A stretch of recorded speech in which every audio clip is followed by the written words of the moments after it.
세상 모든 일들은 영어, 낱말, 어휘, 이 말에 의해서 모든 것이 좌우됩니다. 똑같은 단어, 똑같은 용어도 누가 어떤 목적으로 어떻게 사용하느냐, 다시 말하면은 그 말의 내용과 그릇에 무엇을 담아서 쓰느냐, 그것이 거기에 따라서 전혀 의미와 뜻이 달라집니다. 누가 어떤 목적으로 쓰느냐, 말 속에 씨가 있다고 그래요. 대화를 할 때 저 사람이 그 말을 하는데 그 말 속에 숨은 의도가 뭐냐, 그거를 캐치하지 못하면은 그걸 말귀를 못 알아듣는다고 그래요. 말귀를 못 알아듣는다고 그래. 센스가 빠른 사람은 벌써 동하면 서로 딱 내짚습니다. 아, 저 사람이 지금 무슨 말을 하려고 하고 있구나. 벌써 동하면 서 딱 내짚어요. 센스 빠른 사람들은. 근데 멍청한 사람들은 그래서 말하면 말하는 그대로 고지식하게 들으니까 사기꾼한테 걸려 넘어가고 쏟고 넘어가는 겁니다. 인간은 말하는 동물입니다. 인간 삶에서 제일 중요하고 사람의 생사와 운명을 좌우하는 것이 말에서 좌우돼요. 말 한마디에 살고 죽습니다. 이 말을 얼마나 잘 이해를 하느냐, 그게 우리의 신앙생활에서, 특히 영적인 우리의 신앙생활에서 제일 중요한 것이 바로 말입니다. 말이면 다 말이냐? 말 같아야 말이지. 말이면 다 말이냐? 말 같아야 말하지. 그 말이 어떤 말이냐, 그걸 정확하게 구별을 해야 됩니다. 한 예를 들면은 민주 또는 민주주의. 우리나라에서 지금 헌법을 바꾸려고 합니다. 또 지난 박근혜 때에 문교부에서 국정교과서를 이제 바꾸려고 하면서 지필 기준을 있게 하는데, 지금까지의 우리나라 국사교과서에는 그냥 민주주의로 되어 있습니다. 우리나라는 민주주의 국가는 민주주의로 되어 있어요. 그런데 거기다가 자유자를 붙여서 자유민주주의라고 하라고 문교부에서 국사교과서 지필 기준을 그렇게 하니까 난리가 났어요. 그 자유자 하나가 들어가는데 난리가 났어요. 교과서, 국정교과서, 역사교과서 지필자들이 난리가 일어난 거예요. 왜? 저들은 그냥 민주주의 하면은 공산주의로 이렇게 그 속에다 그걸 담아서 전교조 교육을 전부 다 시켰는데, 민주주의, 공산주의, 민주화, 공산화. 저희들은 그 민주라는 말 속에 바로 공산주의, 공산화라고 하는 그걸 담아서 애들한테 사상교육을 시켰는데, 자유자 쓰게 되면 이게 깨지는 거예요. 자유민주주의 하면은 나만의 시장경제체제의 이 민주주의, 자본주의, 이거를 말하는 건데, 자유자 빼버리면은 저희들은 민주주의라는 말을 공산주의라고 사상교육을 이렇게 하고 있는 거, 이렇게 말이 어려운 겁니다. 민주, 그 한마디 속에 바로 무엇을 담아 쓰느냐, 그 용어, 그 낱말 속에 누가 어떤 의도로 그 속에 어떤 개념, 어떤 내용을 그 속에 담아놨느냐. 말은 껍데기예요. 그 말 속에 말이 무슨 의미에 어떤 의미를 거기다 넣었느냐. 이것이 모든 학문의 근본입니다. 그러니까 자연과학이 아닌 모든 언어를 중심으로 하는 인문과학, 역사라든지 사회라든지 또 철학이나 신학이나 모든 문학이나 예술, 말과 언어로 하는 모든 학문들은 전부 다 말장난이에요. 철학이란 말장난입니다. 같은 용어, 같은 낱말을 가지고 이렇게 해석하고 저렇게 해석하고 그때 따라서 그 내용을 속에다가 다른 의미를 담아서 사용하면 거기서 사상이 자꾸 다른 사상으로 바뀌는 거예요. 이것이 역사의 변화에 나오면서 모든 철학의 변천사가 바로 여기서 오는 거고, 신학도 그래요. 신학도 하나님, 우리는 그냥 단순하게 하나님이죠? 아니에요. 글자는 하나님인데, 말은 하나님인데, 그 속에 담겨있는 하나님은 천태만상의 하나님이 그 속에 담겨져 있습니다. 사용하는 사람이 어떤 하나님을 생각하고 어떤 하나님을 거기에 담아 쓰느냐, 이것들을 분별하지 못하면은 우리는 정말 신라의 달밤이에요. 우리는 동서남북도 모른다는 얘기예요. 만물이 마지막에 가까웠으니 그러므로 정신을 차리고 깨어서 근신하라고 했어요. 정신 바짝 차리지 않으면은 지금 사탄은 말장난 가지고 교회, 신앙, 성경, 진리 다 들어지고 뭐 사회, 사상, 이념 전부 말장난 가지고 세상을 다 뒤엎어놓고 있어요. 이 말을 똑바로 구별 못하면은 우리는 쥐도새도 모르게 어디로 가는지도 모르게 그냥 끌려가고 마는 겁니다. 우리 신학 또 성경, 우리 신앙생활에서 더말할 것 없이 말 한마디 살고 죽는 하는 그것이 여기에 담겨 있는 겁니다. 그만큼 용어가 중요한 겁니다. 지금 내가 우선 본론에 들어가기 전에 말하려고 하는 거는 특히 이제 새로 시작하는 분들을 위해서 내가 얘기인데 우리 두란노가 이 강의가 상당히 어렵습니다. 여러분이 들을 때는 알 것 같으면서도 사실은 그 의미가 첫째는 용어가 어려워요. 왜? 신학적인 전문 용어들을 쓰기 때문에 교회 설교와는 다릅니다. 교회 설교는 생활언어로 쓰지만은 여기는 학문적인 전문 용어를 많이 쓰기 때문에 또 왜? 10마디, 20마디 할 거를 한 단어 속에 딱 묶은 그런 전문 용어를 사용하니까 이것이 익숙해질 때까지는 최소한 2년 이상 걸려야 그 용어의 개념이 어느 정도 희미하게 이제 들어오기 시작합니다.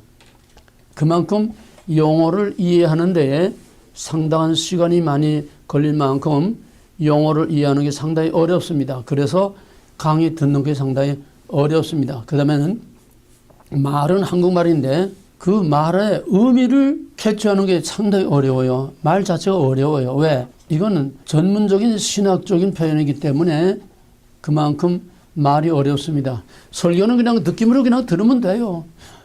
설교 이해 못할 말은 거의 없어요. 다 여러분의 생활 설교를 하기 때문에. 그러나 여기는 가장 핵심적인 그런 본질들을 얘기하기 때문에 그만큼 낱말이 어렵고 또 말 자체가 이해하기가 어렵습니다.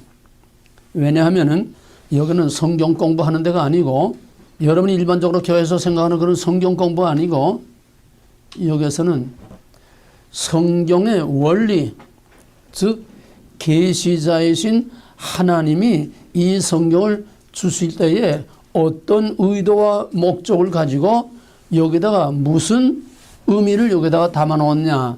사람의 시각에서 보는 성경이 아니고 사람이 해석하는 성경이 아니고 계시자이신 하나님의 관점에서 하나님의 그 눈으로 성경을 보는 이 훈련을 하는 의식을 바꾸는 겁니다. 사람이 성경을 보는 게 아니라 하나님 성경을 주신 하나님의 그 눈과 하나님의 관심과 하나님의 그 생각으로 그 성경을 본다는 거예요. 이건 완전히 판을 바꾸는 겁니다. 이게 제일 어려운 거예요. 뭐냐? 의식을 바꾸는 거예요. 의식을 바꾸는 거예요. 학생들이 입시 공부에 그냥 정신없이 매달리다가 대학에 딱 들어가면 허탈해져요. 공황을 느낍니다. 공황. 너무 입시에만 그냥 집중해서 매달려서 그냥 정신없다가 일단 대학에 딱 들어가게 되면 할 일이 없어지고 허탈해지고 공황 상태가 옵니다. 이것을 이용해서 소위 동아리들이 서로 잡아가지고 저희 동아리 활동을 하면 여기에 들어가는 것이 정북 좌파 주사파 세력들이 지금 임종석이가 바로 그거예요. 주동 역할을 한 사람인데 그건 동아리 딱 잡아가지고 세뇌시키면은요 꼼짝없이 거기에 다 그냥 그 사상에 세뇌가 되고 의식이 바뀌어. 의식이 바뀌어. 그러니까 이게 한번 판이 완전히 바뀌어 놓게 되면은 세상 없는 말도 먹히질 않습니다. 하얀 걸 빨갛다고 말하고 빨간 걸 하얗다고 말하고 완전히 반대로 말하면 한번 의식화되고 세뇌되면은 세상 없이도 그걸 다시 뒤엎을 수가 없어요. 마귀는 내가 정치 얘기를 하는 게 아니라 사탄은 우리의 생각을 사탄적으로 생각하게 자꾸 만듭니다. 쉽게 말하면 세상적으로 자꾸 생각하게 만들어요. 모든 일들을. 우리 일상생활에서 만나고 부딪히는 모든 문제를 다 세상 방식으로 남들이 하는 방식으로 세상의 방식으로 생각하고 세상의 방식으로 해결하고 세상의 방식으로 살아가도록 자꾸 사탄은 우리를 세속화시키는 거예요. 그럼 우리가 예수를 믿으면 어떻게 됩니까? 예수식으로 생각해야 돼요. 하나님식으로 생각해야 돼요. 이건 판이 바뀌어야 됩니다. 바울이 예수를 핍박하고 교회를 핍박하고 예수 믿는 사람들을 잡아주고 왜 그때는 바울이 그게 하나님을 바로 믿는 거고 하나님을 위해서 충성하는 거고 그게 바로 자기가 정입니다. 저 예수자에는 거짓말이요 이단이요 하나님을 뭐 둘이다 셋이다 말하는 예수님은 삼일체 말하진 않았지만 하여튼 내가 하나님이다 뭐 이 벨 미친놈 같은 소리 하는 저걸 믿는 놈들은 저놈은 더 유대 전통적인 율법과 이 모든 걸 다 파괴하는 저건 우리 민족의 적이요. 그래서 저놈은 죽여야 된다. 예수 믿는 자 죽여야 된다. 그래서 정입니다. 이거로 딱 정리가 되어 있어요. 그런데 다메섹으로 가던 도중에서 예수를 딱 만나니까 뭐가 바뀌었어요? 판이 바뀐 거예요. 이거 예수 믿는 거예요. 의식이 바뀐 겁니다. 바울의 생각, 사람의 생각으로 봤던 율법, 사람의 생각으로 본 하나님이 아니라 이제는 하나님의 생각으로 보는 인간, 하나님의 생각으로 보는 율법. 이게 판이 바뀐 거예요. 이거 예수 믿는 거예요. 판이 바뀌어야 돼. 이게 하루 이틀에 되는 게 아닙니다. 우리 두란노가 왜 어렵냐? 무슨 성경 공부하고 뭐 지식을 배우고 뭐 어려운 걸 배워서 어려운 게 아니라 여기서는 판을 바꾸는 거예요. 다메섹으로 가던 바울이 거기서 나오는 바울로 완전히 의식 구조를 바꿔서 사람의 눈, 사람의 생각, 사람의 관점에서 보던 성경과 세상과 하나님을 하나님의 관점에서 성경과 세상과 하나님과 마귀를 볼 수 있는 우리의 위치를 바꾸는 거예요. 포지션을 바꾸는 거예요. 내가 서 있는 이 포지션에서 하나님의 포지션으로 내 포지션을 바꾸는 겁니다. 하나님의 입장에서 하나님의 위치에서 하나님의 관점에서 하나님의 목적과 의도에서 성경과 세상과 모든 걸 이게 어려운 거예요. 그러니 여러분들이 이걸 바뀌지 못하면은 그만큼 말은 다 듣는데 그 말이 무슨 말인지 머리에서는 듣는데 내 의식이라는 거는 아주 사람의 근본 뿌리입니다. 무의식이라고 그러죠. 무의식. 의식 바탕이 바뀌는 거는 그만큼 어려운 거예요. 그러니까 그만한 훈련이 필요하고 여러분들이 그걸 바꾸려고 하는 의도가 있어야지 그냥 그저 설교 듣는 듯이 편안하게 그저 앉아서 그냥 느낌으로 듣기만 하려 가지고는 아니면 어떤 지식으로나 얻으려고 해가지고는 여기서 큰 소득을 거둘 수가 없습니다. 의식이 바뀌어야 돼요. 그러니까 여기는 성경 공부하는 게 아니라 판을 바꾸는 데다. 의식을 바꿔야 한다. 그래서 어려운 거다. 그 다음에는 왜 어렵냐 하면은 그만큼 차원이 인간의 차원에서 하나님의 차원으로 포지션을 바꾸기 때문에 그만큼 두란노의 훈련은 차원이 높고 수준이 높습니다. 이 수준이 이 과정이 어느 정도 과정인가 하면은 박사 후 과정, 그러니까 박사학위 가진, 즉 성경과 신학 박사학위를 가진 사람들이 그 다음에 연구하는 그 정도 수준이에요, 이게. 왜냐하면 박사라고 하는 목사들 데려다고 이 강의에도 이해를 못합니다. 왜? 판이 달라서 이해 못하는 거예요. 판이 달라 이해 못하는 거예요. 전부 신학 박사나 목사들은 전부 땅에서 사람의 입장에서 사람이 성경을, 사람이 하나님을 You are 사람이 보는 성경입니다. 이게 다 설교예요. 이게 다 신학입니다. 그러니까 이 판이 바울처럼 안에 바뀌어서 하나님의 입장에서 계시하신 하나님의 입장에서 이 성경과 세상과 모든 것을 보는 관점이 전혀 하나님의 입장으로 이거 판이 바뀌어야 되기 때문에 이 판이 바뀌지 않은 사람들은 세상 없는 목사, 유명한 목사, 신학자, 박사들 다 갖다 놔도 이걸 이해를 못합니다.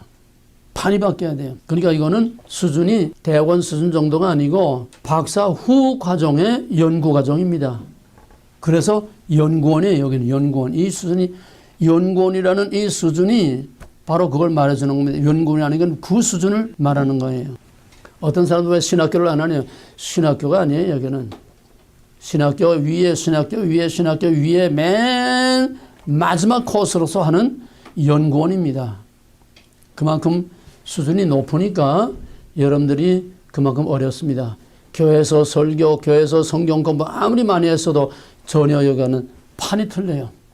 그러니까 그만큼 여러분들이 프라이드를 가지고 또 그런 기대를 가지고 여기에 투자를 하시기 바랍니다. 그 다음에 여기서 발견하기 좀 어려운 문제 중에 하나는 나는 배타적이고 부정적인 말을 많이 합니다. 그게 아니고 이거다. 그건 잘못된 거고 이것이 옳다. not but. 아닌 것과 긴 거. 가짜와 진짜. 이걸 아주 첨예하게 대립을 시켜서 확실하게 칼로부터 자르시 확실하게 딱 갈라줍니다. 그러니까 not이라는 말을 자꾸 많이 할 수밖에 없어요. 왜 not이라는 말을 많이 하느냐. 맨 처음에 두란노 일기하기 전에 1년 동안 아주 특수 과정이 있었습니다. 거기에 뭐 뉴욕 맨하탄 빌딩 숲에서 그냥 주름을 잡던 아주 내노라 하는 그런 사람들도 뭐 박사들도 와서 했는데 하는 소리가 뭐냐 하면은 목사님은 왜 이다라는 말을 하면 되는데 왜 아니다라고 하는 말을 자꾸 부정적인 말을 자꾸 하느냐. 내 자체가 네거티브 했기 때문에 자꾸 네거티브한 말만 자꾸 아니다고 하는 말만 자꾸 부정적이고 배타적인 말을 자꾸 하는 게 아니라 세상이 신학이 성경이 교회가 너무 지금 반대로 거꾸로 가고 있으니까 너무 아닌 것이 99%가 거의 아닌 것이기 때문에 그게 아니다. 그게 아니고 이거다. 진짜를 말하려니까 가짜를 말해야 돼요. 여러분 예언서를 보세요. 어떤 예언서든지 선자들이 외친 맨 일성 처음 말하는 건 전부 아니답니다. 뭡니까? 심판을 선언하는 거예요. 그게 아니다는 거예요. 너희는 그렇게 하면 심판을 받는다는 거예요. 언제나 배타적이고 부정적이고 심판의 선언 아니다라고 하는 이것이 선지자들이 항상 공통되게 하는 말입니다. 그게 아니라 이거라는 거야. 그리고 하지 말고 일로 하라는 거예요. 그걸 따르지 말고 이걸 따르라는 거예요. not but. 이게 성경의 원리입니다. 처음부터 성경은 not but에서부터 시작하는 거예요. 그래서 not을 but으로 만드는 거예요. 아닌 거를 긴 거로, 가짜를 진짜로, 거짓을 진실로, 이걸 뒤바꿔놓는 거이 성경이고 이게 우리의 신앙이고 우리 두란노의 훈련입니다. 그러니까 아니다라는 말을 자꾸 하는데 여기서 자꾸 거부감이 오는 거예요. 쉽게 말하면 은혜가 안 돼. 이다라는 말로 자꾸 해야 되는데 자꾸 부정적인 말을 하니까 은혜가 안 돼요. 그걸 여러분들이 극복을 해야 됩니다. 왜? 여러분들도 이다보다는 아니다에 더 많이 유수되어 있고 더 많이 젖어 있어서 그 아니다가 아닌 줄 모르고 사는 거예요. 이걸 하나하나 걸러내야 됩니다. 하나하나 걸러내고 걷어내고 그 속에서 이다라고 하는 진짜. 이다라고 하는 진짜가 뭘까요? 하나님이 이다라고 하는 이게 진짜지. 세상 없는 사람이 말해도 이다라고 하는 건 가짜예요. 오직 하나님이 이다라고 한 것만이 진짜입니다. 오늘 사람들이 이다라고 하는 것들이 너무 많으니까 그 전부 다 이다가 아닌 거예요. 그러니까 내가 아니다는 말을 안 할 수가 없어요. 그 내 말이 거칠 수밖에 없고 배타적일 수밖에 없고 강할 수밖에 없고 칼로 무토가 자르시기 탁탁 자르는 이런 날카로운 말을 하지 않을 수 없는 겁니다. 이거를 여러분들이 감당할 수 있어야 됩니다. 오늘 온 세계 영적으로든지 세상적으로든지 교회적으로든지 뭐 하든 총체적으로 아니다의 샘플이 뭐냐? 우리 대한민국이야. 전 세계 아니다가 다 압축되고 밀집돼서 아니다의 샘플이 지금 압축된 샘플이 한국입니다. 그러니까 내가 한국은 늘 말하지만 한국은 우리 부교재입니다.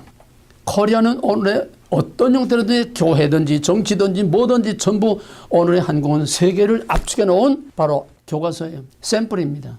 그러니까 아니다라고 하는 실제 실례, example, 아니다라고 하는 그 실제를 우리가 가장 잘 알고 있는 범위에서 가장 잘 실감하고 이해할 수 있기 위해서 나는 한국 얘기를 자꾸 하게 돼요. 한국 이건 아니다. 이건 아니다. 내가 정치 얘기를 하려는 게 아니에요. 왜냐? 현실과 동떨어진 말씀, 현실과 동떨어진 진리, 그건 가짜입니다. 그렇죠? 우리 안에서 진리가 진노릇을 해야 그게 진리라고 그랬어요. 내 안에서, 우리의 삶의 현실에서, 우리 사회에서, 교회에서, 가정에서, 국가와 사회에서 이게 적용이 돼야지 하나님의 말씀이 거럭거럭 아무리 하나님의 말씀을 거럭거럭 자꾸 뭐 성경 공부하고 연구하고 뭐 박사과정 다 해도 현실에 적용되지 못하고 현실과 매칭되지 못하는 이거는 객관화된 말씀, 죽은 말씀이에요. 그게 교리주의가 되고 율법주의가 돼서 유다와 같이 오늘 교회와 같이 경건의 모양 껍데기만 남는 이런 껍데기 교회, 껍데기 신앙이 되는 겁니다. 현실에 뿌리를 두지 못한 진리, 현실에 적용이 되지 못하는 진리는 거짓말이요. 객관화된 왕따당한 진리. 여기서 우리가 상당히 많이 부딪히게 되고 상당히 어려움을 겪게 됩니다. 나는 자꾸 현실과 여기 하나 나오면 현실하고 자꾸 갖다 붙여요. 결부시켜요. 왜? 현실과 동떨어지고 그건 허공에 날아다니는 풍선 쪼가리처럼 아무 의미가 없어요. 동떨어진 진리, 왕따된 진리, 객관화된 진리, 객관화된 하나님, 왕따된 하나님, 그거는 아무 의미가 없습니다. 예수님이, 하나님이 친히 이 땅을 밟고 이 세상에 오셨듯이 진리는 우리가 밟고 있는 땅에서 실제로 진리가 되느냐, 진리가 되지 못하겠느냐, 이거를 확실하게 적용시켜서 거기서 이거를 진짜와 가짜를 구별해낼 수 있어야 이게 바른 신앙이고 올바른 지식이고 올바른 성경이지. 현실과 동떨어진 먼 산만 쳐다보고 하나님에 관한 이야기면 카더라 남의 말을 하듯이 카더라 하는 그런 이야기는 살아있는 하나님 말씀이 아닙니다. 이다라고 말할 수 있어야 돼요. 이다, 아니다, 진짜다, 가짜다, 진실이다, 거짓이다. 정확하게 현실 속에서 하나님의 진리를 확실히 말할 수 있어야 이게 행동하는 진리요, 살아있는 진리지. 하나님에 관한 지식, 그거는 죽은 지식입니다. 그렇기 때문에 나는 계속 현실, 여러분의 삶의, 개인의 삶의, 나라와 사회와 오늘의 세계 역사와 영적으로, 현실적으로, 정치적으로 자꾸 적용을 시키니까 여기서 자꾸 도전을 받아요. 도전을 받으니까 견디기 어려워지는 겁니다. 여러분을 자꾸 여러분에게 나가 공격을 해요. 도전을 해요. 아니다. 그렇게 하면 안 된다. 그것이 아니다. 이렇게 해야 된다. 이렇게 살아야 된다. 이렇게 돼야 된다. 자꾸 도전을 하니까 도전을 하면은 그만큼 도전받는 사람의 반응에 따라서 상당히 힘든 그런 갈등과 그 도전의 문제가 옵니다.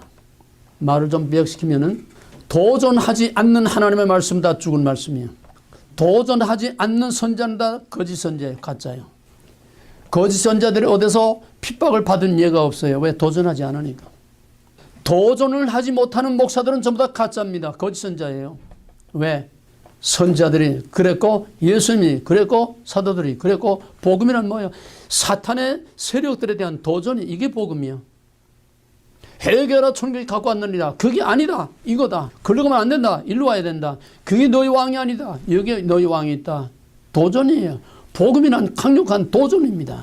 도전을 하니까 도전을 받는 거예요. 도전하지 않으면 도전 안 받아. 그러니까 하나님의 말씀을 외쳐도 아멘하고 그 앞에 엎드려 꼬꾸라지고 회개하는 역사가 일어나든지 액셉트 받아들이는 역사가 일어나든지 아니면은 돌이 날아오는 역사가 일어나든지 적극적인 반응, 가든 부든 예수든 너든 적극적인 반응이 전혀 없다면 그건 죽은 말씀이에요. 하나님 말씀이 아니야.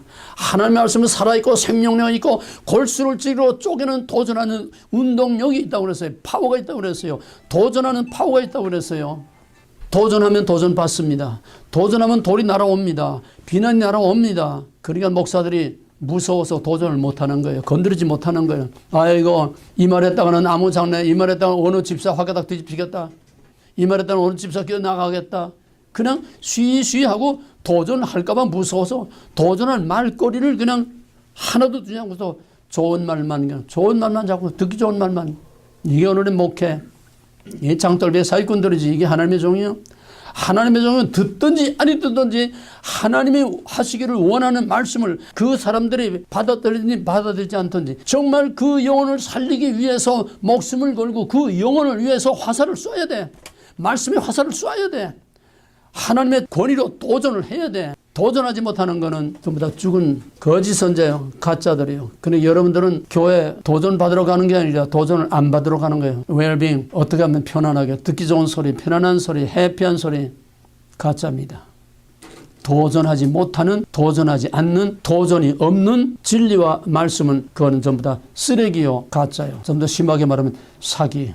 하나님의 이름을 빙자한 사기를 치는 겁니다. 자기 비즈니스를 하기 위한 사기를 치는 거예요. 말씀 자체가 도전입니다. 왜 예수가 죽었습니까? 도전하니까 죽은 거예요. 진리가 진리 아니고가 부딪히니까 도전을 받는 거고 도전하니까 도전을 받는 거예요. 이 독사의 자식들아. 거짓에 그건 거짓이다. 이게 진실이다. 진실을 말하니까 예수를 죽인 거예요. 선자도 그렇고 사도들도 그렇고 교회 저런 역사 안에서 진실을 말하고 도전하는 자들을 절대로 마귀들은 가만두지 않습니다.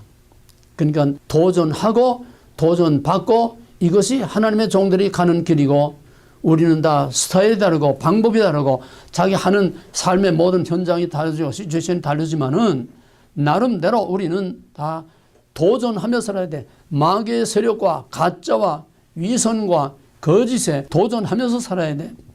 남을 비판하고 비난만 하라는 말이 아니라 진실을 가지고 어두운 밤을 밝히려는 거예요. 어둠의 세력, 어둠의 권세를 횃불을 들고 그 어둠을 가르고 나가라는 거예요. 이게 도전이야. 거짓과 위선과 불의가 팔을 치는 속에 정의의 횃불을 들고 과감하게 나가라는 거예요. 도전하지 못하는 것은 도전 받을까 봐 무서워서 대세와 영합하고 군중에 영합해서 일신상의 자기 안일과 평화를 추구하고 자기 이득을 취하려고 하는 전형적인 거짓 선자들이 군중과 영합해서 해야 할 말을 하지 않고 저들이 듣기를 원하는 말을 하는 겁니다. 말 나온 김에 이건 적어놓으세요. 하나님이 보낸 참종은 진짜와 가짜입니다. 하나님이 보낸 진짜 하나님이 보내심을 받은 참종은 첫째, 말할 수 없는 상황에서 둘째로 듣기를 원치 않는 사람들에게 듣기를 원치 않는 말을 하는 것이 이 진짜 하나님의 보내심을 받은 진짜 종이에요. 진짜 하나님 말씀을 전하는 종입니다. 말할 수 없는 상황에서 듣기를 원치 않는 사람들에게 듣기를 원치 않는 말을 하는 것. 이게 진짜 하나님의 보내심을 받은 종이요. 진짜 하나님의 말씀입니다. 그럼 요거를 그대로 반대로 뒤집어 보세요. 그러면은 가짜는 말할 수 있는 상황에서 말하기 좋은 상황에서 듣기를 원하는 사람들에게 듣기 좋은 말을 하는 거. 듣기를 원하는 말을 해주는 거. 이게 교회예요. 아니면 우리가 해봐요. 여러분들이 왜 이 교회 왔다 저 교회 왔다 합니까? 자기가 듣기를 원하는 말을 들으려고 하니까 이 교회 왔다 저 교회 왔다 하는 거 아니에요? 뭐 그거 하나는 아니지만은 또 어떤 경우에는 듣기를 원하는 말을 들을 수 없으니까 영적으로 귀가라고 갈급해서 그러기도 하고 그건 좋은 돈 나쁜 돈 다 있습니다. 오늘 목사들은 자기 비즈니스에 조금이라도 손해가 가지 않으려고 한 사람이라도 떨어지지 않게 하려고 무서워서 도전을 못해요. 해야 할 말이라는 건 하나님이 하기를 원하는 말씀 말하는 거예요. 그래서 not but이라고는 이것 때문에 두란노를 끝까지 배견하지 못하고 튕겨나가는 사람들이 많습니다. 자꾸 네거티브하게 도전하니까 자꾸 편하게 말하면 은혜가 되지 못하고 왜 자꾸 도전을 받으니까 그게 감당하기 어려워서 결국 튕겨나가는 거예요. 이 도전을 받아내기 위해서는 맷집이 좋아져야 돼. 맷집을 길러야 돼. 맷집. 먼저 얘기해서요. 그 다음에는 여기는 지식에 전달하는 데가 아니라 이미 말했듯이 판을 바꾸는 거다. 뭐냐 하면 나는 여러분에게 지식을 전달하는 교수도 아니고 학자도 아니고 목사도 아니고 이래라 저래라는 도덕적인 교훈을 하는 사람도 아니고 나는 여러분의 영혼 하나하나에 내가 목숨을 거는 겁니다. 여러분의 영혼 하나에 목숨을 거는 거예요. 그것 때문에 내가 이 목이 다 나가도록 이렇게 외치는 겁니다. 신학교나 대학 교수들은 그냥 자기 할 말하고 뛰고 나가서 마지막 시험 치고 점수만 내주면 자기 할을 하는 거예요. 듣든지 안 듣든지 이게 장사꾼 아니에요? 내가 여기 목숨을 걸고 왜 싫다는 소리를 해가고 왜 미움을 받아가면서 여기서 이런 힘든 얘기를 하느냐. 여러분 영혼 하나하나를 치유하고 싸매고 고치고 죽은 영혼을 살려서 정말 펄펄 뛰는 폭포를 뛰어 올라가는 세이몬과 같이 그런 펄펄 살아 뛰는 여러분의 강력한 영혼으로 길러내기 위해서 여러분의 영혼을 살려내기 위해서 내가 여기 목숨을 거는 거예요. 여기는 지식을 전달하는 데가 아닙니다. 그러니까 여러분도 사느냐 죽느냐 하는 여기다가 목숨을 걸어야 돼. 나와 함께 사느냐 죽느냐 하는 목숨을 여기다 걸고 해야지 그냥 구경꾼처럼 뒤에 교회 뒤에 앉아서 팔짱 끼고서 설교하는 교회 관광객 같은 그런 식으로 편안하게 분위기만 즐기는 그런 분위기 관광객이 되면 안 돼. 여기에 생사를 걸어야 됩니다. 내가 여기서 정말 사느냐 죽느냐. 더비오나 더비 네디더케이션 사느냐 죽느냐 그것이 문제로다.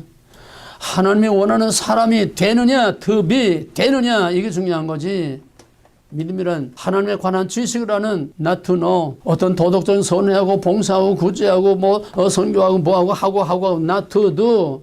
믿음이란 하나님이 원하는 사람이 되는 거예요. 하나님이 원하는 사람이 되는 거예요. to be, become 하나님이 원하는 사람이 되는 게 믿음이지. 이게 우리의 목적. 이게 하나님이 우리에게 두신 목적. 내가 하나님을 이용해서 내가 위로받고 내가 어떤 카타르시스 정화작용 하나님을 통해서 교회 가서 기분이 좀 전환하고 이게 아니에요. 기독교는 종교가 아닙니다. 기독교는 판을 깨고 기존의 내 판을 깨고 하나님이 부어주시는 새로운 판으로 리프레시되고 리크레이션 되고 여기서 정말 재창조되는 번역하는 이게 복음이요. 하나님이 원하는 사람으로 바울처럼 판이 바뀌고 하나님이 원하는 사람으로 새로운 생명으로 태어나는 것이 이게 바로 복음이에요. 이게 하나님이 원하는 거예요. 이게 하나님 말씀이에요. 그 다음에는 일단 여러분이 등록하고 여기 오면은 선생과 학생의 관계가 아니고 함께 살고 함께 죽는 한 몸으로서 한 그리스도의 피를 나는 형제요, 내 자식이요, 내 자식입니다. 그러니까 나는 여러분들을 학생 취급하고 내 자식 취급을 하는 거예요. 그러니까 이제부터는 뭐 여기선 더더구나 뭐 무슨 집사, 권사 이런 건 아예 애당초 여기선 절대 사용하지 않습니다. 성다 떼버리고 그냥 이름만 불러요. 이름. 남님아. 어색하지? 응? 영선아. 요즘 군화에 어디 가서 영선아 누가 불러? 자기 친구나 엄마 아니면은 왜 그러냐? 여러분과 나와는 갭이 없는 한 피를 나누는 이런 릴레이션십이 이루어져야 되는 거예요. 어떤 격식, 체면, 어떤 그런 위선 이런 거 가지고 갭을 두면 안 돼. 함께 살고 함께 주는 한 피 받은 피부치 같이 내가 그렇게 사랑을 쏟아 붓습니다. 때로는 야단도 치고 이게 다 여러분을 내 생명을 다 바쳐서 여러분을 죽도록 사랑하기 때문에 오는 다 사랑하기 때문에 거칠고 야단치고 구박하고 전부 이렇게 나오는 다 사랑 때문인 줄 아시기 바랍니다. 그 다음에 지난번에 등록한 세 사람 내가 전화번호 올리고 카톡에 떠서 이제 원드라이브 우리 강의한 거 원드라이브에 올린 거를 링크를 이제 웹사이트를 보내줬는데 한 사람밖에 응답이 없어요. 카톡을 안 본다는 얘기야. 카톡을 안 한다는 얘기야. 우리의 커뮤니케이션의 도구는 카톡입니다. 왜? 일주일에 한 번 만나는 게 아니에요. 일주일 내내 우리는 서로 교류하고 교감 가지고 또 내가 강의한 거를 원드라이브에 올려놓고 여러분한테 내가 카톡으로 사이트를 보내줘요. 웹사이트를 보내줘요. 이메일도 보냈지만 이메일은 뭐 자주 안 보잖아. 카톡을 항상 이제 스마트폰을 가지고 다니니까. 그러면은 언제 어디서나 거기에 웹사이트를 클릭하면은 바로 쉽게 강의실로 들어갑니다. 여기에 강의한 파일들 거기에다 떠요. 5개가 지금 떠 있어요. 그럼 거기에서 그거를 클릭해서 자기 스마트폰에다가 다운을 받아놔야 돼. 거기서 직접 들으려면 안 돼요. 그 와이어리스 될 때밖에 안 나오고 또 와이어리스 안 되는 데는 인터넷 그 비용이 나갈 수가 있어요. 그러니까 자기 원드라이브에 거기서 다운 받아서 자기 스마트폰에 그걸 세이브해 놓게 되면은 언제 어디서든 항상 들을 수가 있어. 이걸 활용하지 않고는 들어도 공부 못 합니다. 여기 강의 한 번만 들어가지고는 절대로 안 돼요. 일주일 내내 들어야 돼요. 외울 거 외워야 되고 또 자꾸 들어서 이거를 유스도 해야 됩니다. 분위기에서 또 그 모든 말의 흐름 속에서 이해가 되다는데 자꾸 들어서 자꾸 익숙하게 해야 돼요. 익숙하게. 내가 이 강의 한 번 하기 위해서도 이렇게 공부를 합니다. 이렇게 공부를 하고 또 내가 지금 국어니까 쉽게니까 이제 10번째 하는 거 아니에요? 꼭 같은 강의 10번 하는 거 아니에요 지금? 내가 교재 만들어서 내가 한 것도 이 강의 하기 위해서는 6기에서 강의한 거, 7기에서 강의한 거, 8기에서 강의한 거 다 이거를 또 듣고 자꾸 들어서 전체적으로 내 안에 푹 절어서 내 안에 그림이 이루어져야 내가 강의하는 거예요. 근데 여러분 한 번 듣고 뭐가 남아요? 한 번 듣고 저 오레곤에서 4년 동안 꼬박꼬박 왔던 서울 법대 나온 목사님이 있었는데 그 양반은 워크맨 그때 테이프 때니까 워크맨 차고 어디 가든지 하여튼 일주일 내내 워크맨 차는데 평균 최소한 한 번 강의를 일주일 동안에 20번을 듣는다고 그랬어요. 이건 투자한 것만큼 자기가 걷어갑니다.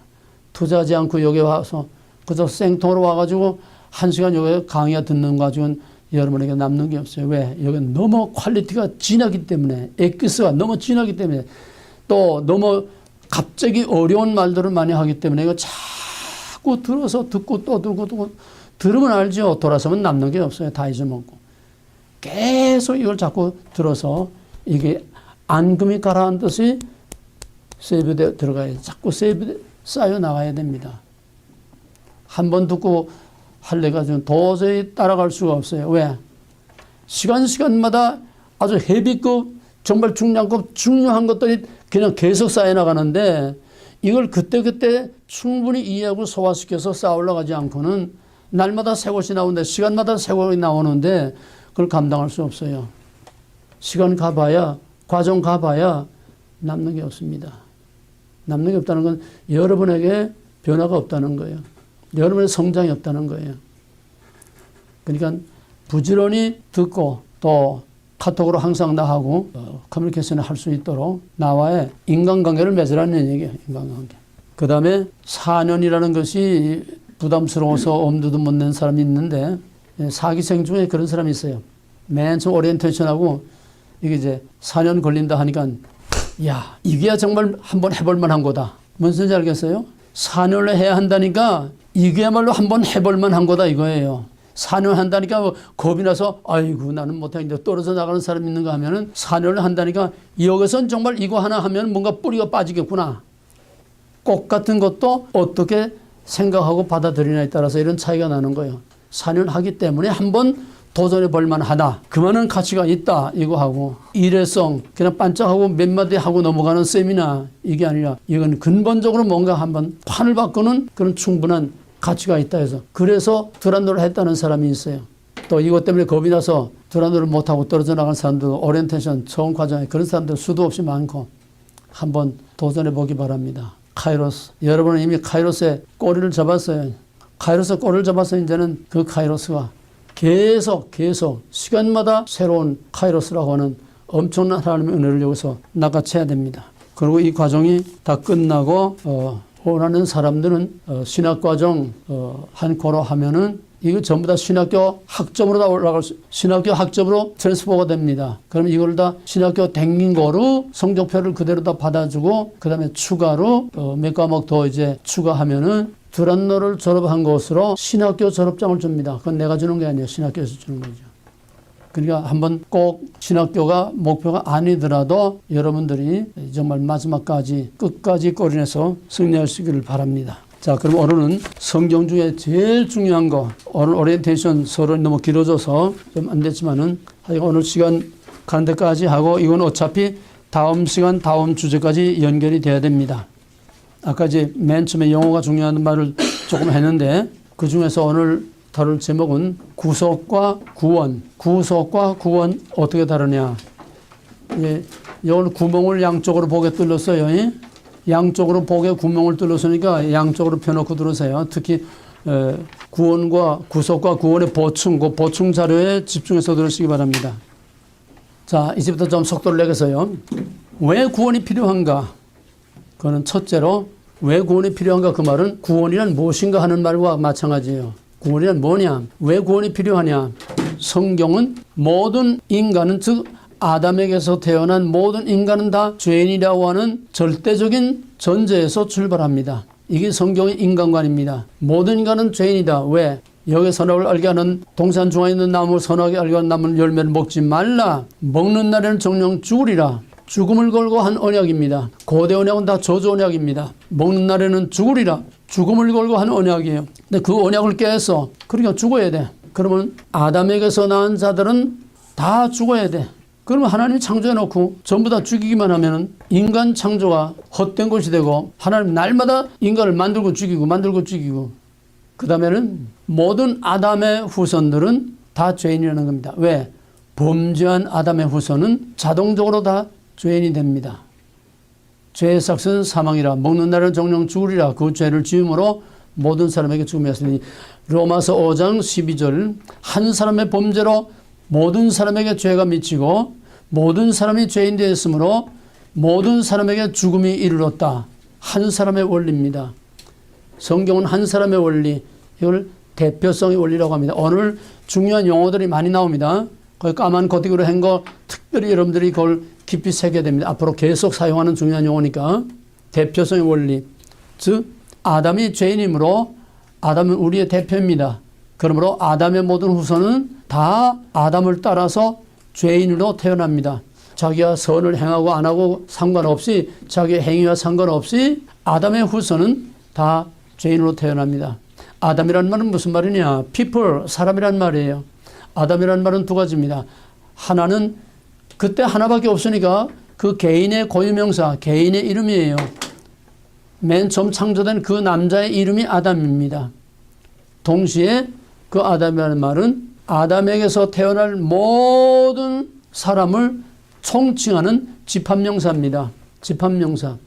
개. 그러면 지금 여기 살아가는 그 개만 아니라 앞으로 그 개가 개에게서 태어날 모든 것도 다 개예요. 개에게서 나온 건 개입니다. 소에서 나온 건 소입니다. 뱀이 나온 건 뱀입니다. 아담에서 나온 건 아담이에요. 죄인에게서 나온 건 죄인입니다. 이게 죄가 모든 사람에게 아담의 원죄가 모든 사람에게 전가되는 죄의 전가라고 해요. 원죄의 전가라고 하는 겁니다. 이게 일반적으로 이해하기 어려운 거예요. 내가 무슨 죄를 졌길래 내가 죄인이라고 그래. 교회가 맨날 죄인 하고 있으면 보도 전도하는 사람들 이제 처음 전도하게 되면 당신 죄인입니다. 지옥 갑니다. 예수 믿어야 지옥 가지 않습니다. 아니 내가 무슨 죄를 졌길래 날더러 죄인이라고 그래. 이거는 원죄를 말하는 겁니다. 내 행위와 상관없이 우리 조상 아담이 죄를 지었기 때문에 우리는 날 때부터 죄인으로 태어나는 거예요. 죄 삭은 사망이다. 정령 죽으리라. 바로 그 죄를 지은 아담의 후손은 본인과 자유와 상관없이 타의로 아담으로 태어나는 겁니다. 여러분들은 다 아담이에요. 왜? 아담이란 사람이란 뜻이죠. 사람이란 말이라고 그랬죠. 우린 다 아담입니다. 우린 다 죄인이에요. 우린 다 죽을 죄를 짊어지고 태어나는 거예요. 왜? 뱀에게서 나온 건 뱀이고 죄인에게서 나온 건 죄인이에요. 아담에게서 나온 건 아담이에요. 죄인에게서 나온 건 죄인이에요.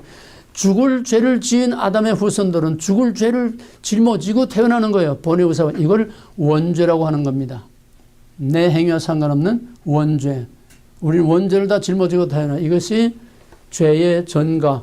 원죄는 모든 사람에게 자기의 의사와 상관없이 모든 사람에게 죄가 미친다는 겁니다. 자, 그러면은 왜 구원이 필요한가? 모든 사람 다 죄인이고 정령 죽으리라. 죄의 값은 사망이고 그 죄로 말미암아 영원히 죽을 수밖에 없기 때문에 죽을 죄인으로 태어나기 때문에 우리는 그 죽을 죄를 위해서 우리는 죄를 속해서 죽지 않기 위해서 구원을 받아야 돼요. 구원을 받아야 영원한 죄에서 영원한 사망에서 죽지 않는 겁니다. 여기서 산다 죽는다 하는 거는 우리 육신의 삶과 죽음을 말하는 게 아니고 영적인 삶과 죽음을 말하는 겁니다. 영적인 삶. 하나님이 아담에게 정령 죽으리라 먹었어. 그렇다고 아담을 그 자리에서 죽인 게 아니에요. 아담이 동산에서 쫓겨나가고서 그 후에도 930년을 살았어. 그럼 아담은 뭐냐? 그 아담의 하나님으로부터 쫓겨날 때 벌써 영적으로는 죽은 겁니다. 영적으로 하나님으로부터 단절됐기 때문에 영적으로는 죽은 거예요. 그는 죽은 인생을 꿈틀거리면서 930년 사는 거예요. 우리는 못해서 태어날 때부터 벌써 영적으로 죽음을 안고 태어나는 거예요. 육신은 꿈틀거리고 살고 있지만은 우리는 살아봤댔자 우리는 죽은 생명이야. 뭐와 같아하면 하나님으로부터 단절된, 우리는 전부 하나님에서 쫓겨난 아담의 후손입니다. 예? 우리는 하나님 쫓겨나서 하나님 밖에서 태어났어요. 하나님 밖에서 죽은 운명으로 태어났어요. 왜? 아담이 하나님께 쫓겨났으니까. 우리 에덴 동산에서 태어난 게 아니에요. 쫓겨나고 나서 태어난 거니까 우리는 이미 추방당한 인간으로 태어나는 거예요. 하나님으로부터 단절된, 하나님으로부터 동떨어진 영적으로 죽은 상태에서 태어나는 거예요. 이 영적인 죽음을 말하는 겁니다, 지금.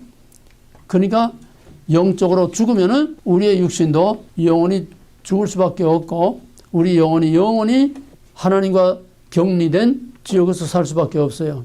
그러므로 죄와 사망 때문에 우리는 여기서 구원을 받아야 돼. 그러면은 구원을 받는다는 게 뭐냐? 첫째로 좁은 의미의 구원이 있습니다. 이제 구원이라는 영어에 지금 집중하는 거예요. 구원이라는 첫째로 좁은 의미의 구원. 좁은 의미의 구원은 뭐냐? 그걸 영적인 구원인데 좁은 의미의 구원은 영적으로 구원받는 걸 말하는 거예요. 그거를 우리는 구속이라고 말하는 겁니다. 구속. 우리가 아담의 후손으로 본인의 의사와 상관없이 우리가 다 원죄를 안고 태어나서 죽을 운명을 가지고 태어났는데 이 문제를 어떻게 해결하느냐? 고대 언약은 다 저주 언약이에요. 먹는다는 정령 죽으리라. 생명은 생명으로, 죽음은 죽음으로. 창세기 9장 5절 6절에서 너는 모든 짐승을 피째 먹지 말라. 피는 생명이다. 그 다음에 뭐라고 하냐면 만일 사람이나 짐승이 사람을 죽이면은 반드시 그 피값을 찾겠다. 죽음의 값을 찾겠다는 거예요.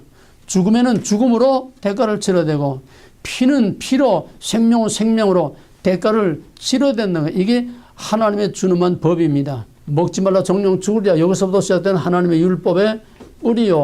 하나님의 준엄한 이 율법은 바로 피는 피로 생명은 생명으로 죽음은 죽음으로 저주는 저주로 갚아야 그게 용서가 되는 거지 죄값을 갚지 않고는 용서받을 길이 없어요. 그렇다면은 우린 다 죄인인데 다 죽여야 되잖아.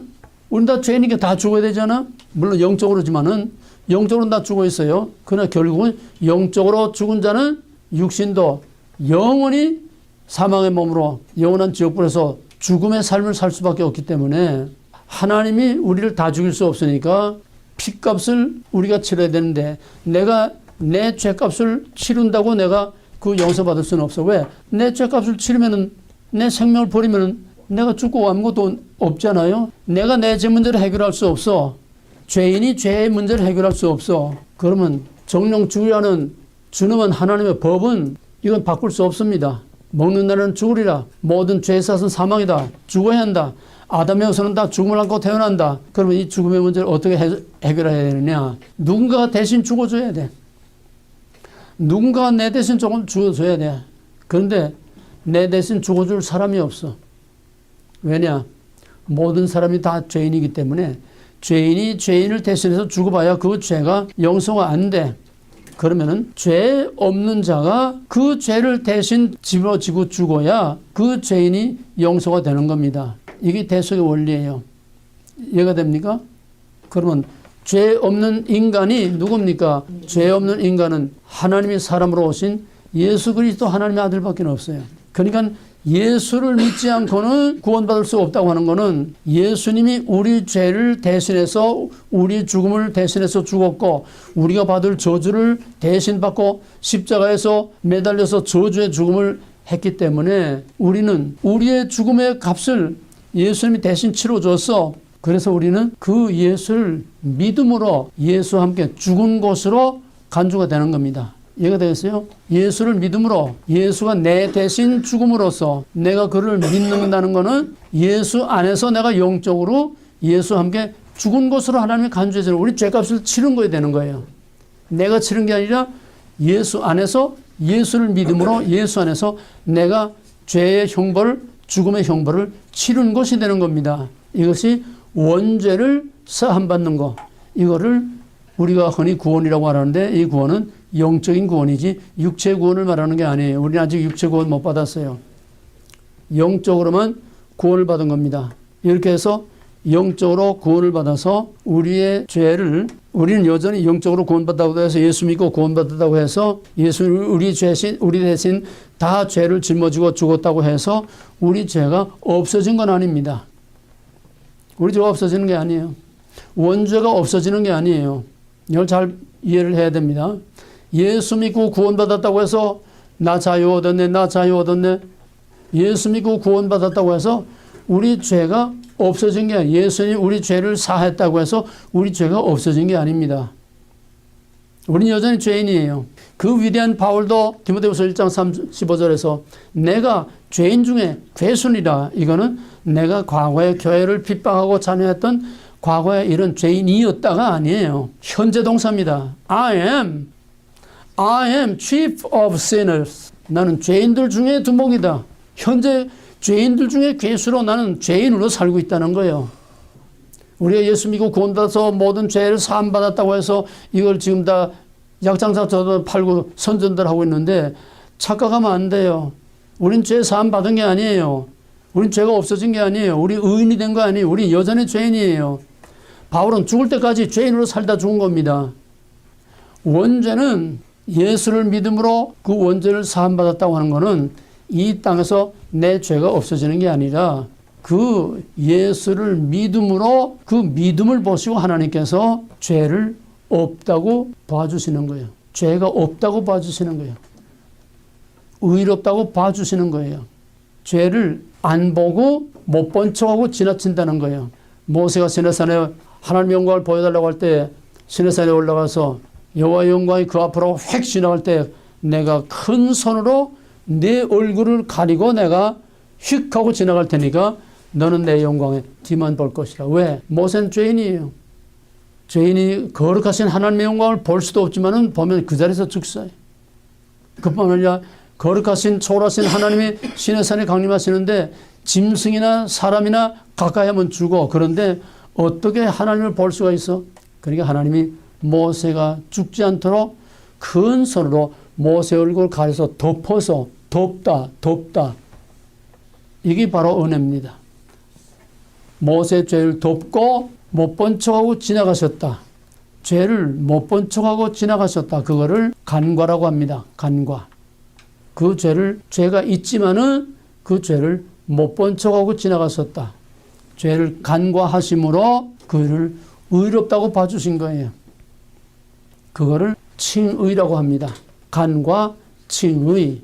원죄, 또 대표성의 원리, 원죄의 전가, 그 다음에 예수를 믿음으로 구원을 받는다는 뭐냐? 영적인 구원이다.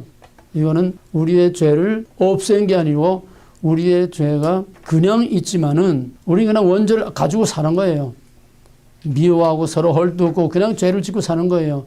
그러나 하나님께서 우리 죄를 못 본 척하고 죄를 보지 않고 덮어서 가려고 우리를 의롭다고 봐주신 것이요. 죄를 간과하심으로 우리에게 의롭다고 봐주시는 칭의를 선언하셨습니다.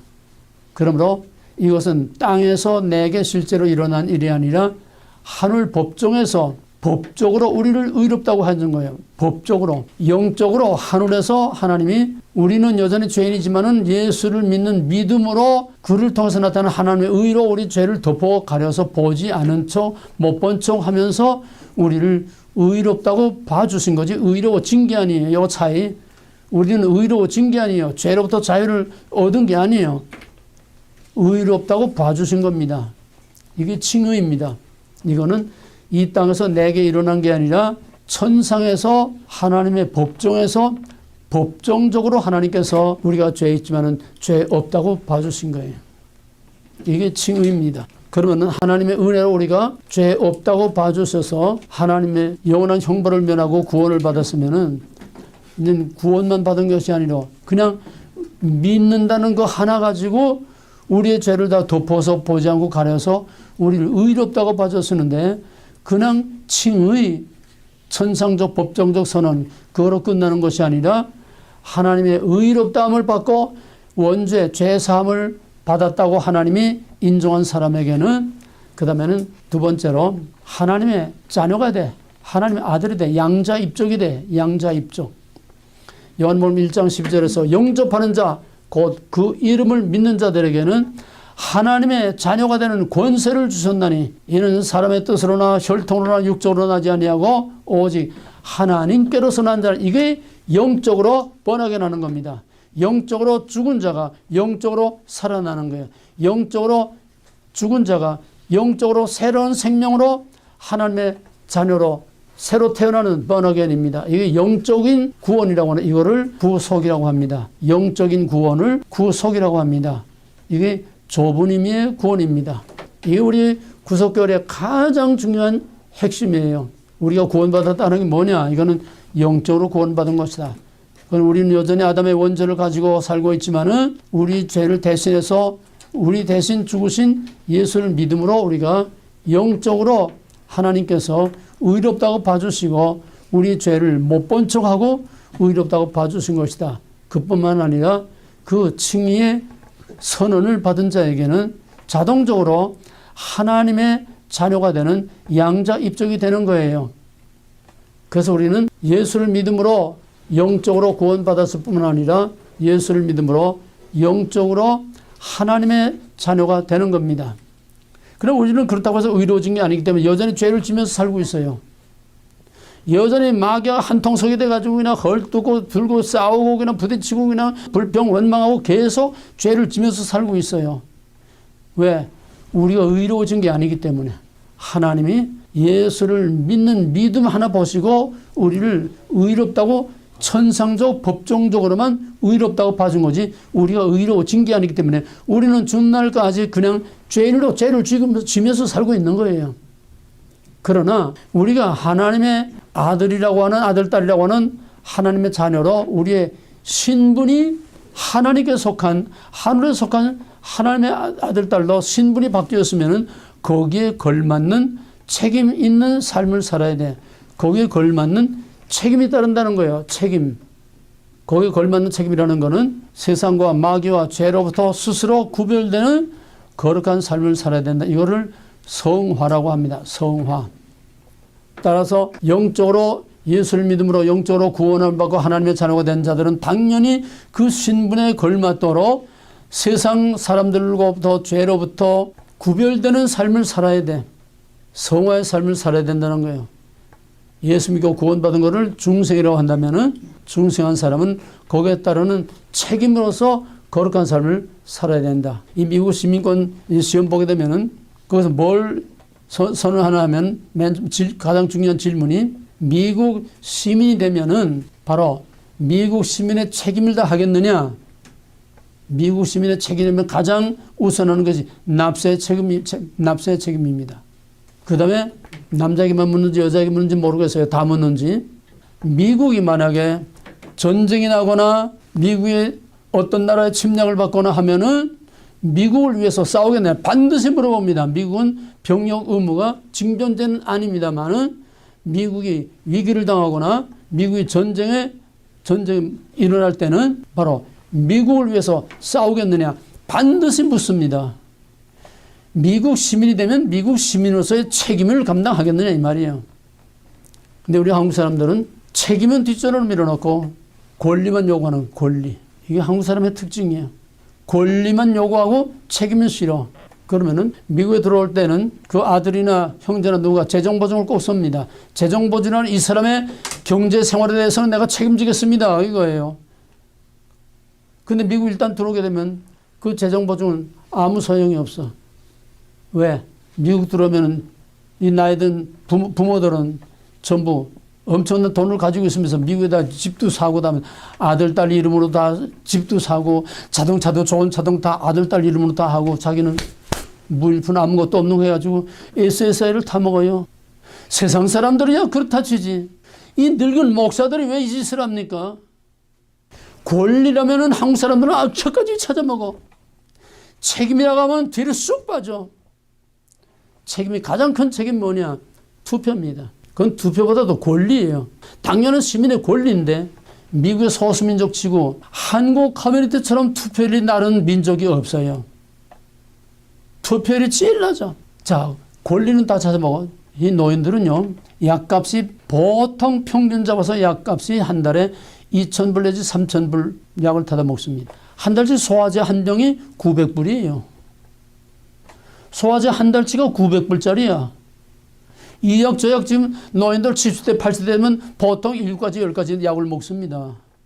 병원에 또 노인들은 한 달에 한 번씩 또 매달 또 가서 또 정기 검진을 해요. 한 번 가면 200불이에요. 그거뿐이에요? 병원에 한 번 들어갔다. 가서 뭐 CT 촬영을 한다. 무슨 MRI 촬영을 한다 하게 되면 몇만 불 붕붕 나가.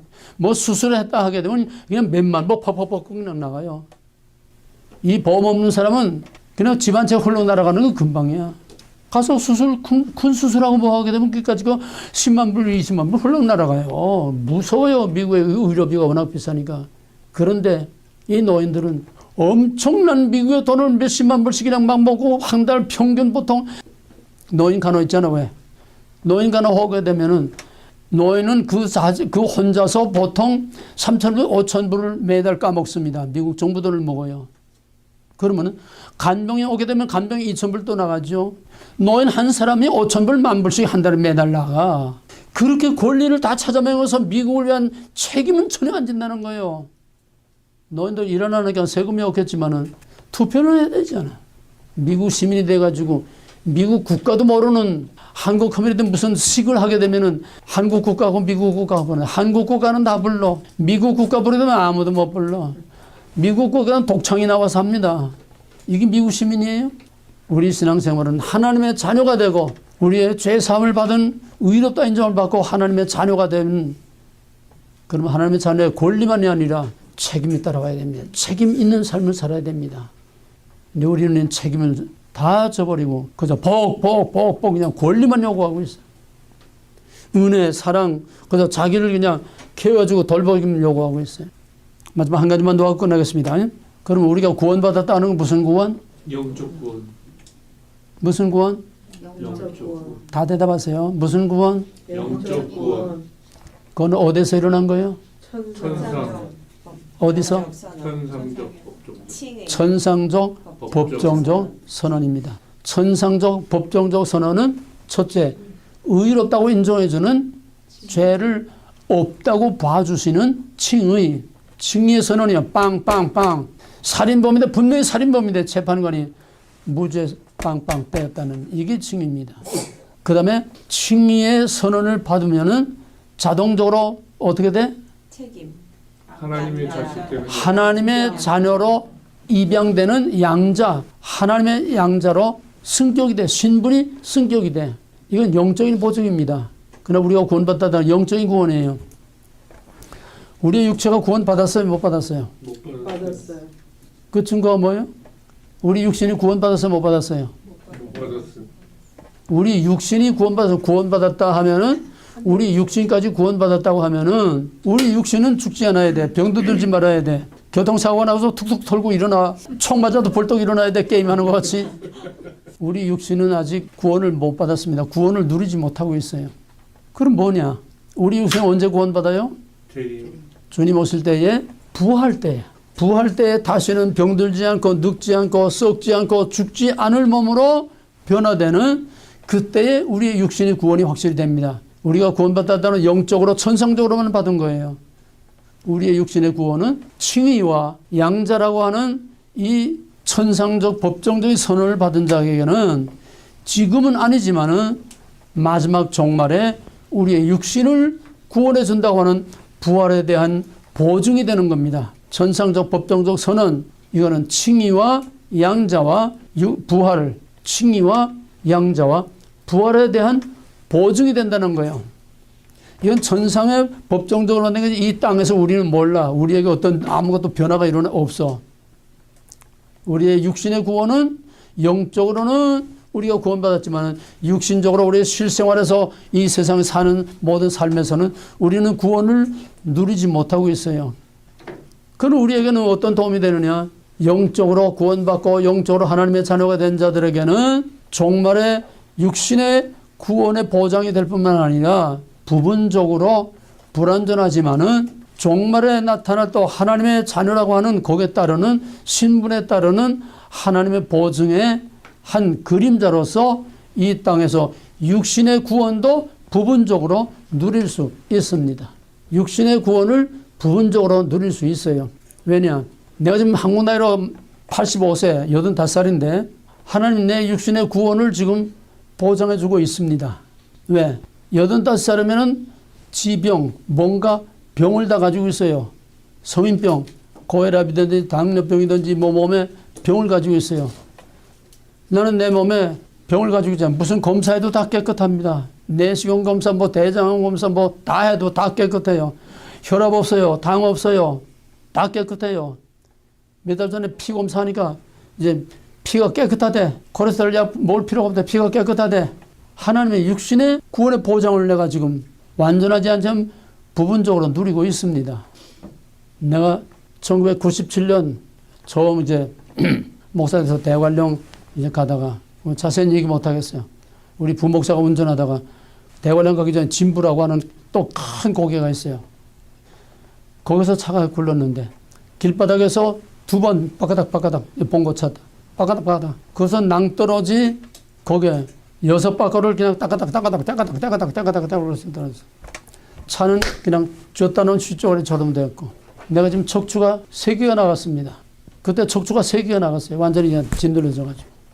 척추 2개는 완전히 50%. 40일 동안 병원에 입원하면서 항생제 하나 안 썼고, 약 하나 안 먹고, 딱 한 가지 먹었는데 소화제만 먹었어요. 왜?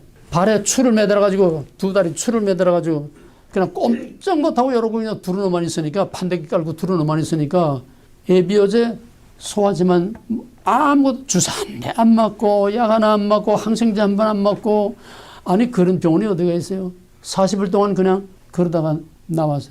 주치의가 이거는, 그러니까 아침마다 이제 의사가 해진하잖아요. 그 주치의가 주렁주렁 달고 이제 해진하잖아요. 해진하면 나한테 와서 하는 게 없어. 다리 들어버려. 왜? 이거는 100% 신경마비가 오는 거니까 다리 들어버려. 들어봐. 발가락 해버려. 발가락. 그냥 나가. 척추가 나가면은 3대가 척추가 나는데 디스크만 돼도 마비가 오는데 척추가 3대가 그 중에 2개가 완전히 짜버려서 50%가 되는 척추는 살아나지 않습니다. 척추는 눈처럼 한 번 밟으면 그대로 그냥 되지 살아나지 않아요. 그런데 나는 지금 엑서사이즈, LA 피트니스 가서 이런 운동도 하고 심한 운동만 못하지 다 하고 오늘까지 내가 건강하게 살고 있어요. 육체의 구원에 대한 보증을 부분적으로 받고 있는 겁니다. 그러나 궁극적으로는 그래도 언젠가 병들어 죽어요. 왜? 육체의 구원은 마지막 주님 오실 때에 부활체로 완전히 변화돼야 그때 육체의 구원을 완전히 누리게 되는 것이고 다시는 병들지 않고 늙지 않고 죽지 않는 영원한 최고의 상태로 영원히 하나님과 함께 살 수 있는 거다. 자, 다시 정리합니다. 우리가 왜 구원이 필요하냐? 우리는 다 죽을 수밖에 없는 죄인이기 때문에 구원이 필요하다. 그럼 어떻게 되느냐? 죄인이 죄인을 살릴 길이 없고 내가 나를 살릴 길이 없어. 구원은 내 스스로 받을 수 없고 남이 구원할 수 없어. 왜? 정령 죽으랴. 피는 피로, 생명은 생명으로, 죽음은 죽음으로, 저주는 저주로 갚아야 거기서 풀려날 수 있는데 누구도 풀어줄 자가 없고 내 자신이 내 자신의 죄를 풀 수 없어. 그래서 피는 피로의 원리로, 죽음은 죽음으로 내 죽음을 누군가가 대신해 줘야 되는데 모든 사람이 죄인이니까 나를 구원해 주고 살릴 그런 의인이 없어. 그래서 죄 없는 예수 그리스도만이 내 죄를 대신해서 죽음으로 내를 영원한 사망에서 살릴 수가 있는 것이다. 그래서 예수를 믿음으로만 구원을 얻는 것이다. 예수 믿고 구원받다는 건 뭐냐? 예수님이 내 모든 죽음과 내 모든 죄를 다 대신 짊어지고 죽었다는 사실을 믿음으로 믿는 거 하나, 돈도 안 들고 노력도 안 들고 시간도 많이 안 걸리고 투자도 안 해도 되는 오직 믿음 하나 보고 하나님께서 나 내 죄 안 봤다. 우리 죄가 없어지는 게 아니에요. 나 내 죄 안 봤다. 너 죄 없다고 내가 빵빵 때려주마. 칭의. 동시에 너는 이제 마귀의 자식이 아니라 죽을 사망의 자식이 아니라 너는 나와 함께 영원히 살 my children 하나님의 자녀가 되는 신분의 보장을 주시고 따라서 지금은 여전히 죄 가운데 원죄를 짊어지고 살지만은 주님 오실 때에 다시는 죽지 않을 병들고 늙지 않을 육체 완전한 예수님과 같은 신적인 그런 육체로 육체가 구원받을 것이다. 그때 가서야 우리가 완전한 구원이 되는 겁니다. 영과 육의 구원이 그때 이루어지는 거예요. 이해가 되겠어요? 지금 구원이라는 것은 영적으로만 천상적으로만 받은 구원이지 우리가 그 구원을 지금 누리고 있지 못하다는 거. 다만 우리의 모든 일상생활에서나 우리의 육신에서나 부분적으로는 우리가 하나님의 자녀라 하는 하나님의 자녀의 권세를 믿은 대로 믿은 만큼 우리가 누리며 살 수 있어요. 자기 믿음 하나님을 얼마나 믿고 의지하고 맡기느냐. 아까 내가 손가락으로 구멍을 맞아서 5,500마일을 고장난 차를 타고 갔다 왔다 그랬잖아. 믿음으로 보장을 누릴 수 있어. 믿는 만큼. 이건 여러분에게 달린 겁니다. 이제 구원이란 뭐냐? 영적인 구원이다. 육체의 구원은 종말에 부활 때 완성되는 것이고 우리의 영적인 구원은 우리에게는 아무 변화가 없어. 우리는 여전히 죄인으로 살고 있어. 그러나 하나님의 자녀가 된 자는 거기에 합당한 거룩한 삶을 살아야 되고 하나님을 나의 왕 나의 하나님으로 전적으로 의지하고 높이고 순종하고 하나님을 기쁘시게 하면은 불완전하지만은 이 땅에서 하나님의 자녀의 권세를 누리고 하나님의 구원의 보장을 누리며 살 수 있다. 이런 실제적인 삶을 사는 것이 진짜 구원받은 하나님의 자녀의 삶을 사는 거예요.